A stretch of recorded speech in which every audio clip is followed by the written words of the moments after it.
Hello there. And now for something completely divergent.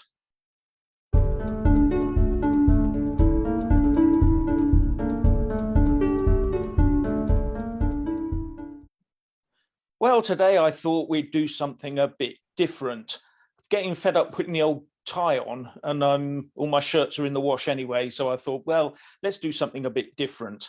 And sometimes on a Sunday, I have a chat with my co-pilot on this channel, young Richard. Well, he's younger than me anyway. So I've got him on the line and we're going to have a little chat. And I thought you might be interested in what we're talking about. So hello, Richard, are you there? Well, I am indeed, yes. And this is a monumental day in the history of your channel. Yeah, sure. Yeah. And what's the weather like on the other side of Offers Dyke? It's not bad. It's okay. A little bit miserable earlier. We have the sunshine in my garden, so I'm assuming it's covering the rest of Wales as well. So, yeah. Yeah, it's not too bad here either. I went out earlier on and it seemed very pleasant. Lots of people were about enjoying the sun, enjoying themselves, which is something they haven't had much chance to do over the last, year or so. So, yeah, but that's something we can't talk about, isn't it? Debating no, on there's whether plenty or of things not... there's plenty of things we can't talk about, as we've discovered. There are certain topics that we're not allowed to bring for the viewers to watch, and that's a great shame. However, we are constrained by the constraints which we are constrained under. yeah, exactly. Yeah, because I remember I did a story on a girl who, I won't mention her name, she wanted to come into the country. And yeah, and that was yeah. Yes, and I've done that was one thing sorry, that's the one thing we can't talk about. Yes, that's one of the topics we can't talk about. And people trying to get into the country via inflatable things, we can't talk about that. We can't talk about I can't even say the word. The thing which stopped everybody trading, we can't talk about that either. And you mean the lockdown? I said it. I said the word lockdown. Oh, that's okay. That's another strike. Yeah, well, I remember when we first started, I did a couple of videos on it, and that there were lots of ummings and ahhings inside the system at YouTube, demonetizing the videos and all the rest of it right at the beginning. It seemed to ease off as we went through, but it's still a very touchy subject. If you want to debate it one way or the other, unless you're absolutely pro what the government's doing, you're going nowhere. That's it. So yeah. Absolutely correct. Yes, I mean, it's so easy to it's so difficult. There are lots of people out there. Sorry. Yeah, I can't even actually comment on the entire thing because free speech has been completely thrown under the bus over the past year and a half, I'd say. So this is the situation we're in. Yeah, there are people who have been demonetized or thrown off of social media completely because of this, and it forces people to self-censor, because it's all very well and good people saying, well, just say it anyway, and if you get thrown off, so what? Then that means I can't get any message out there at all, which makes it very difficult. Correct. So yes, I mean, I've read a lot of the comments in the comment section. And a lot of the time people are saying, oh, Jeff, why don't you talk about this event that took place today in London? And I think, do you know what? It would be lovely if we could, but we can't. No, that's a big no-no. No, and it's a great shame. There's so many things which we, over the past, I'd say 3 years, there's so many things that we have not been able to offer to people. I mean, there are other platforms that we could take this. However, YouTube is the largest platform with the largest reach. So we have to stick within the constraints of YouTube, and that's it. Yeah. And we can't do anything about it, as you rightly said. Otherwise, there is no voice. Otherwise, there is no debates that we can hold. and No. no message that can be put across. For some reason, Brexit was allowed. Brexit was allowed, yeah. Well, Yes. that's thrown up a thing just recently with this Northern Ireland Protocol, which is still the bane of Brexit. That whole thing was a disaster. Theresa May invented, and Boris Johnson in the end had to sign up to it to get us out by January January the 1st, beginning of the year. And that was the only way he could do it. But it's tied us into all sorts of rules and regulations that that the EU is using to try and separate Northern Ireland from Great Britain, the rest of the Yes. United Kingdom. And I Well, hear the other option today, was, the other option was the no deal Brexit, but apparently nobody was prepared to go for that one. Yeah. no, that's a pity. That's the real pity, which ardent Brexiteers always said we should just go for it and we'll sort it out later. And I'm sure we would have done. But at the moment, what we've got is when the UK decided to unilaterally allow some leeway in imposing these new regulations on business to help them get through this, the EU was all over us saying, you're breaking international law, we're taking it to court, we're going to do this, that, and the other. And now it's the EU are saying, we're going to take unilateral action against the UK. They're going to do that. That's what they're saying. They're going to take unilateral action against UK and slap tariffs all over us unless we put basically a hard border in the Irish Sea in the United Kingdom, between two parts of the United Kingdom. And the protocol was never designed for that. It was purely designed as a light touch thing so that anything that goes into Northern Ireland that would then go into the rest of the single market would be checked to make sure it's compliant. Yes, but they're trying to check everything. Yeah, this is where we realize that we are not negotiating with our friends.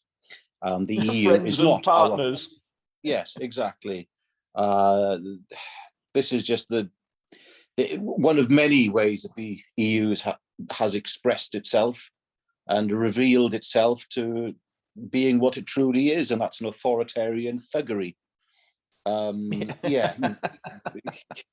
You've got something like that. Yeah.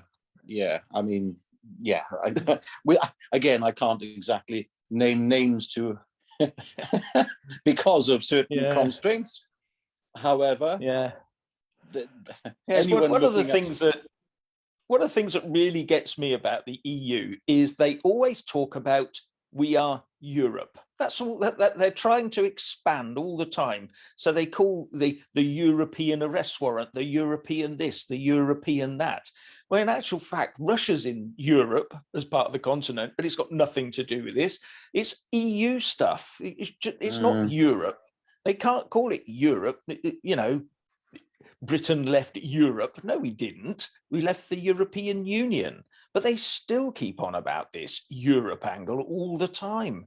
So, yeah, well, I just get... I mean, it's part of their way of, I hate to use the term, but it's part of their brainwashing of the peoples of Europe to believing that the EU and Europe are one and the same. They are not. Yep. Europe is a geographical area, an identifiable geographical area. It has lines. To suggest that anything different, it's for what purpose? What purpose would they actually have for suggesting that Europe and the EU are the same? Because they want to take over Europe, obviously. Yes. That's what Eurocrats do, isn't it? Well, they want to own the identity of being European. Yes. And it's not. No. Yeah. Here's one subject that I remember I wanted to cover a while ago, and you said, "Oh, we can't do that," because I wanted to take a negative view, and you wanted to take a positive view, and that's this question about. This is about bugs, about eating bugs and insects. Okay. And when the European Union have come up with something to say that they want people to eat bugs and stuff. And I said, oh, we can't do that. And you said, oh, yes, we can do that. That's wonderful. And it's good protein and all that sort of thing. Yes. And I said, I'm Absolutely. not going to tell people to eat bugs. Yeah, but people do enjoy bugs right across the world. Yeah, It's a stable yeah, I form of know. nutrition and protein, and I think you would quite gladly swap your roast beef for a cricket. You think so? Yeah, I got Yes, a some sautéed stuff off cricket. of. Yeah, here's some stuff that I got from the old web. Because everyone wants us now to eat bugs, including the UN. In 2013, the UN put out a report about bugs, and they basically said there are 2,000 bug species that we can eat. 2,000. And Delicious. the National Geographic actually put a thing together, and in that they said, ants taste sweet and nutty. Stink bugs have an apple flavour. Red agave worms are spicy. Tree worm apparently brings pork rinds to mind. And locusts make a good snack. And around 2 billion people in the world eat them. How's that? And they eat them because they're packed with protein, fiber, good fats, and vital vitamins. Fantastic. So I think it's a wonderful. I mean, I think it's wonderful. I believe there is a bug farm in Pembrokeshire. I'm not entirely sure if they do that for food, but I believe they do, and I think that's right, they do. And I think they use it to replace different types of mints. You can have like your bug mints, and right, okay, yeah. yeah, you could have your, like your I don't know, bloody your ant biryani, your Yeah. yeah. Right, Yes. here's some more. Here's some more. So these are the top of the list according to the article. Long-horned beetles, June beetles, rhinoceros beetles, and dung beetles. Yummy. And then it goes on for butterflies and moths, bees and wasps. You can eat bees and wasps before they develop the sting. They're meant to be nice and healthy and all the rest of it. Ants seem to feature quite a lot. Grasshoppers, crickets, and locusts. Wonderful. Flies and mosquitoes. Can you imagine eating a blue bottle? And Yeah, then but it think goes about it. I on mean, to, if you've got a locust, if you have all these plagues of locusts, all you have to do is catch them and eat them. No, giant nets. So we plant a field full of leaves that we would normally eat. We get the locust in to eat them, and then we harvest the locust. Is that what you're on about? Exactly. Exactly. Fantastic. Yeah. Problem And solved. then Protein bodybuilders would be lining up. They'd be in the gyms there, and and they'll have the bag of locusts with them for when they finish training. thanks. Absolutely fantastic. And then we have water boatmen and back swimmers. And finally, this one, stink bugs. They've got a funky smell, but apparently taste of apple and are a good source of iodine. Well, Well, there there you you go. go. Yes. But you see, the problem is that once all the do-gooders have decided they've managed to get 7 billion people on the planet to stop eating beef and lamb and pork and whatever else there is, and we're all eating insects, they'll have to have something else to do. And all the do-gooders will suddenly be there saying that insects have rights too. They'll be saying it. They'll be going, insects have rights too. And they'll Yes. say things like, beetles are our brothers. Stink bugs are swell. Be good to grasshoppers and care for your caterpillar. And there's and all the rest of it. And they'll try and get us off Yes. of eating those and onto leaves again. I don't know. Yes, I mean, perhaps this is a way of getting everyone to go vegan. yeah. Bit by bit, get them Stop off them eating meat. Stop them get eating rid of meat. They don't dairy, want to eat get them bugs. onto the insects, and then eventually phase out the insects. And Yeah. I mean, yeah, the do-gooders will have us. Carrots have feelings eventually, and Carrots, lettuces yeah. need safe spaces. Yeah, What will we eat in the end? Yeah, we end fresh up air by the sounds of it. But yes, no, I chomping mean, our fingernails. I personally think that eating, but I haven't got a problem with eating bugs. I mean, as you know, I'm mostly gluten-free vegan these days, unfortunately, not through any animal rights beliefs, but just out for health reasons. And I feel wonderful for it. But I can see the sort of logic behind eating less meat. At the same time, no, the person who enjoys bacon, eggs, cheese, and steak more than I do does not exist. That individual is not walking the earth. I love all everything that's bad for you. Yeah. Yeah, same here. Anyway, sorry, I digress. Yeah. But it's quite funny that it's not much has been made of this, but there's a new bill before Parliament, and what is it's called? It's called the Animal Welfare (brackets Sentience) Bill. So that's a new bill before Parliament that's going to be debated over the coming months. And it was introduced in the House of Lords, and it is a government bill. It's not a backbench bill, it's a government bill. It will go through with their big majority. And the idea is that it puts in place a committee that will make reports on how much any specific government policy affects the welfare of animals as sentient beings. And for anyone, well, I mean, half of the House of Lords isn't actually sentient, so yeah. No, that's true. Yeah, and the House of Commons are in some of them are just in tick box mode. But this means then that every single policy that they put up, and you know how these committees work, once you set them up, they suddenly want to grow bigger, and you'll have all the animal lovers and the Greens and all the rest of it on this committee trying to tell it that every single policy that the government puts forward is going to damage animal welfare, sentient animal welfare. And animals in the Act or the bill are defined as any vertebrate except Homo sapiens. So anything with a backbone. And most of the people in the Lords and the House of Commons don't seem to have they any don't have a these days. backbone. Yes, they don't have backbones. Yeah. No. I mean, So you have to wonder how that's going to affect any sort of future housing policy, housing building policy. Because if you're all of a sudden, are we talking about, are there more than 3 squirrels living around an area, or 3 mice, or 2 rodents, other rodents, rats, whatever, who might be displaced because of the building of a house? Rats have rights too. Yeah. I mean, this is the logical conclusion. This is where such a bill would be heading. Yes. Yeah, and they'll just more reports, and if you want to get an artillery firing range going, good luck. That's not going to happen. Yes. That's not going to happen. Yes. And and not only that, the bill also allows the Secretary of State to add invertebrates. So if they decide they want to have an invertebrate animal in that list as well, then they can add it to the list.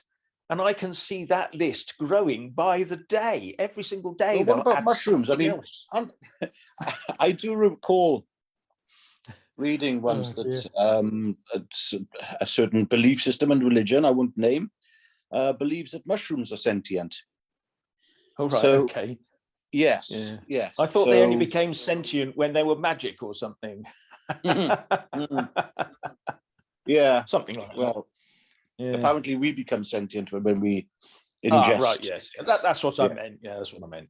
Yeah. So there you go. So it just amazed me that we'll be doing these things, but there seems to be no limit to it. It's just I can imagine these reports coming out every single time the government wants to do something. I mean, bats, it's going to be, everybody wants to build something. We can't do that. It's bats, we've got to have a policy, and never mind. That'll just keep going. So yes. What other news have we got going on out there at the moment that we can talk about, not that we can't talk about? Well, I mean, we can talk. Yeah, exactly. I mean, there's so many things we want to talk about, but we can't talk about, and it does get very frustrating. Yeah, I mean, this is quite nice for people, I suppose, who've been following the channel for a few years to sort of get a little idea of the thought process that we go through when a video has been put out. The discussions, which can take for hours on each video sometimes, about angles and how to difficult approach things.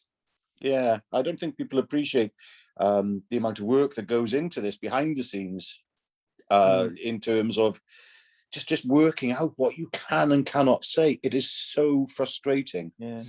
I know it's been very frustrating for yourself. Yeah, there are YouTube creators out there that push the boundary. They really do. But I've seen a few of them fall by the wayside unexpectedly. You know, they were flying along and they didn't get warnings. It's not like, oh, you've had 3 warnings and you're out. They suddenly woke up one day because they'd said the wrong thing and it's gone, you know. And yes, they've been completely cancelled. Harsh. That's a bit well, harsh. It's not just YouTube, it's right across all platforms. Usually it happens that people are completely cancelled. We living in an age of the cancel culture, whether I mean, even people in government are not trying to stand up for our free speech and our rights. I mean, Boris Johnson came in on a sort of libertarian ticket, yet his actions have been far from libertarian. Yeah, absolutely. I can't really say much more on that topic. No, it's people are seeing now what's going on, and that all I have to do is say the phrase that is going around the world like wildfire, which is "Build Back Better." And everybody who hears that, it just makes me cringe every time I hear it now. But you know, because it's just a central message, which doesn't actually say anything. Really? Well, yes. I mean, it's a centralized message that seems to be coming from all countries, all nations, which I don't want to get all conspiratorial about all this, but that's another thing you can't talk about. Yes, exactly. You have to wonder why everything is so incredibly coordinated. Now, I'll play devil's advocate here and say that maybe that's because it's for all governments are working together for our betterment. Yeah, but it does seem that the little person doesn't seem to reap any of the benefits of this. Yeah. I get the impression personally that things are being done over which I have zero control, zero input, and they're being done they're not being done with me, they're being done to me, and that's a horrible impression I get on various fronts. And it's something I'd love to delve into more deeply, but no, we can't do that. Maybe we're being too scaredy. I don't know, but yeah. Well, I mean, as you said earlier, so many people have woken up the following day with successful, not just YouTube channels, but other platforms with a lot of followers, we'll say, and to find that they have no platform left. So at least we're able to get some message out. And I think the people who watch the videos will understand what we're saying here. And they can read into it what they will. We'll just leave it up to them.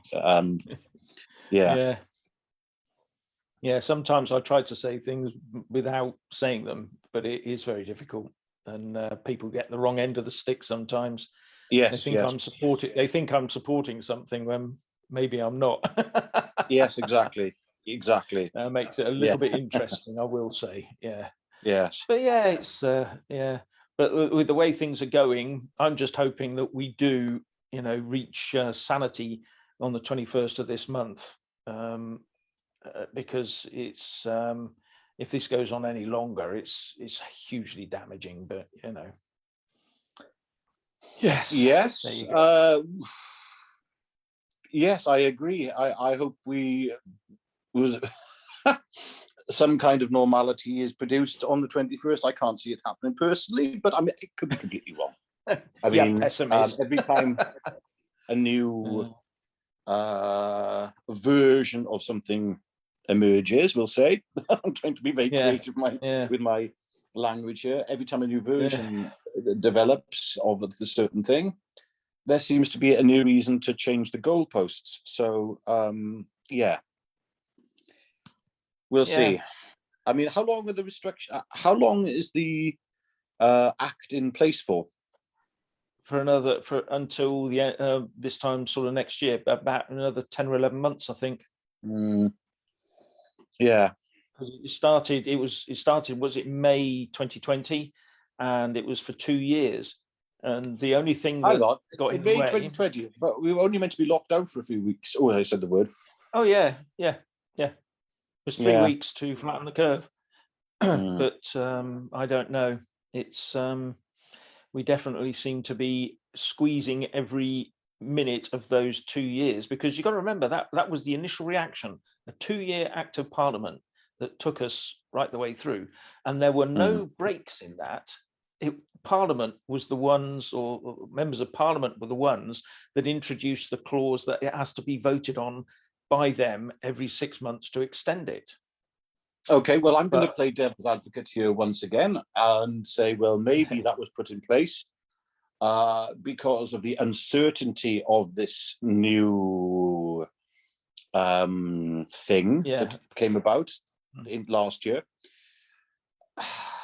So to cover their backs, I suppose 2 years seemed like a sensible thing to do.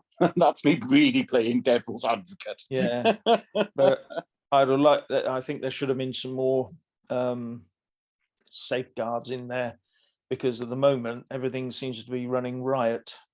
I think you alerted me to Steve Baker's quite emotional response when he read the initial readings of the act. Yeah, can you remember that? And there are a lot of people, I believe, who are in the backbenches who are not happy at all about the way things are panning out. But is it enough to influence? No. Is it? Exactly. It's not going to be. I mean, the government has made its mind up on its course of action, and again, I'll play devil's advocate here. Who knows? That's about as much as I can play devil's advocate. Who knows? We can't say too much about this. But forgetting all of that, because we're not meant to talk about any of that. No, exactly. We can't talk about that. The big subject at the moment for me really is the potential breakup of the United Kingdom, because at the moment we've got pressures from huge. Not just on Northern Ireland through the protocol. We've got the Scottish National Party pushing for yet another referendum. And the rise of nationalism across separatism, should I say, across the board. Yeah, separatism is probably a better word for it. Yes. Yes, it is. But one of the things that we need to build on really is the fact that it wouldn't stop with just one part going. It would just gradually feed into the other areas, and it would feed into all sorts of places. It wouldn't, you'd end up with Sadiq Khan pushing for a London referendum on leaving the United Kingdom. And it sounds ludicrous, but that Andy Burnham would be pushing for, Manchester to break away. I mean, this is something you and I have disagreed on over the years, is the breakup of the United Kingdom. Not so much in when it takes place, but how it takes place. And if there's an argument for the United Kingdom left. Well, that's the big question at the moment. The case isn't being made properly. The case over the last 20 years has been just hand out more devolved powers in certain areas to the regions, and bung them a few extra quid, and the problem will go away. The trouble is the problem's got worse. It's getting worse and worse. Well, yes, I mean, one of the passions that I've had, and you have covered in recent videos, is about, for instance, we'll take Wales and holiday homes, second homes in Wales. Where I live, in the South Powys area, it's more than visible. It's actually tangible. You can touch it. There's so many people who live here, locals, who are priced out of the area because of holiday homes. The communities are being broken up. You have villages which are empty for most of the year. And that has a huge impact on infrastructure. because when it comes to the census of who's actually living full time in an area, that decides whether schools remain open. It decides whether there are A&E departments. I mean, in Mid Wales, there isn't. Not that I know, there isn't an accident and emergency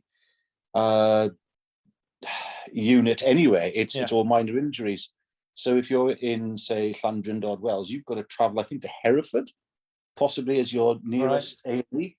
If you're in the Brecon area, you have to travel to Merthyr Tydfil, to your nearest A&E. And if if the snow's down and it's winter time, that means you're not going to be able to get there. You know, you're just not going to be able to travel there. And that is a very serious issue. Thank goodness we do have the air ambulance here. But there are. These are the driving factors anyway. Let's just get back. I should get back onto point here. Behind. One of the driving factors. That is the big point. That for me is a really important point.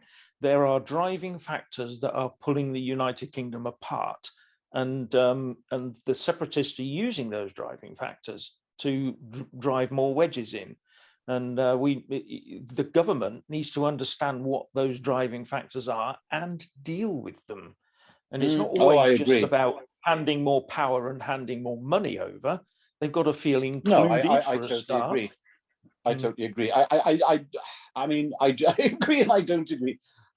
I know you because you're a Welsh separatist. I know. Well, I do have certain sympathies with it. Yes, I can't deny it, but only in as much as I believe in democratic accountability, which is why I was very, as like yourself, very pro Brexit. Right now, it's not working, and I mean, the Welsh Assembly for me doesn't work as it should do because of the people who have been elected within the Welsh Assembly. Blame the people for voting for the wrong representatives. That's what they do in Russia, you know. Yes, I get where you're coming from, but I think that the case for Wales and Scotland. I mean, who would you want to lead you out of Scotland? If Scotland's going to leave the UK, fair enough. If that's what the people of Scotland vote for, I think, okay, that's what you want. That's what you should have. However, would you want the SNP to take you out? Exactly. Yeah. Only to out of the UK, only to find yourself beholden to the EU under a load of other regulations again. And to me, that's not independence. That is just handing yourself over to an even more rigid authoritarian regime and control structure. Gosh, I sound conspiratorial. But would you want? I mean, at the end of the day, their history on delivering services in Scotland, from what I can see, having read the Scottish press, isn't that impressive. All it is she can talk. Nicola Sturgeon can talk a good talk, but apart from that, they can't even decide what currency they want to use when they go independent. Yeah, I mean, I have spoken to a lot of people within the Welsh independence movement, friends of mine, and the one thing that becomes clear with the whole argument for Wales becoming independent is that there's no real plan, and that's the one thing that does worry me. We need. I mean, I have to say I have certain sympathies with one particular political party in Wales, which goes for actually two, but who are pushing for Welsh independence. But Plaid Cymru is not one of them. And it's about what will we do if we go independent? What will we do? Now, the one party that has interested me has been Propel, because of the gas reserves that are in our former mines, which could actually reinvigorate the Welsh economy. But then we have to have the discussion about what, as you rightly said before, about currency and about defence and our relationship with the rest of the UK, whatever remains within the UK. Who decides this? Who decides? These are serious questions, and we do need to have some kind of United Kingdom based, even post independence, hypothetically, we need to have some kind of commonality with defense of Great Britain as it stands. And yeah. But then the one big thing that worries me actually is, as we've discussed before, is what do you do about England? Because England has no identity. England is being broken up into areas, using mayors, and they're trying to devolve that way. England is losing any cohesion as a country. It hasn't got its own parliament. It hasn't got anything. It's got no voice. When the devolved first ministers, when they go into battle for their country, for funding and all the rest of it, they go in for their region. They do that. They fight for their region. When the Prime Minister speaks of the UK, he speaks for the UK as a whole. He doesn't look after the interests of England. And that's why the English taxpayer is always at the forefront of just keep forking out. And I think it's wrong, but, it's just me. I can totally appreciate that perspective, as you know. I may have spent most of my life living in Wales. I was actually born an Englishman in Manchester myself. But as I always say, I was born an Englishman, I'll die a Welshman. But but when you look at the structure of England at the moment, there's a huge north-south divide. There are also cultural aspects of the southwest of England, Cornwall, which in general is always identified as being not really part of England. And how much that will sort of feed through into the future breakup of England, I think is quite worrying. I think that England will fare the worst out of any breakup of the United Kingdom for a number of reasons. I can see the argument, because the country, England as a country or as a unit, it isn't cohesive at all. It has no cohesion. It has no administrative cohesion for a start.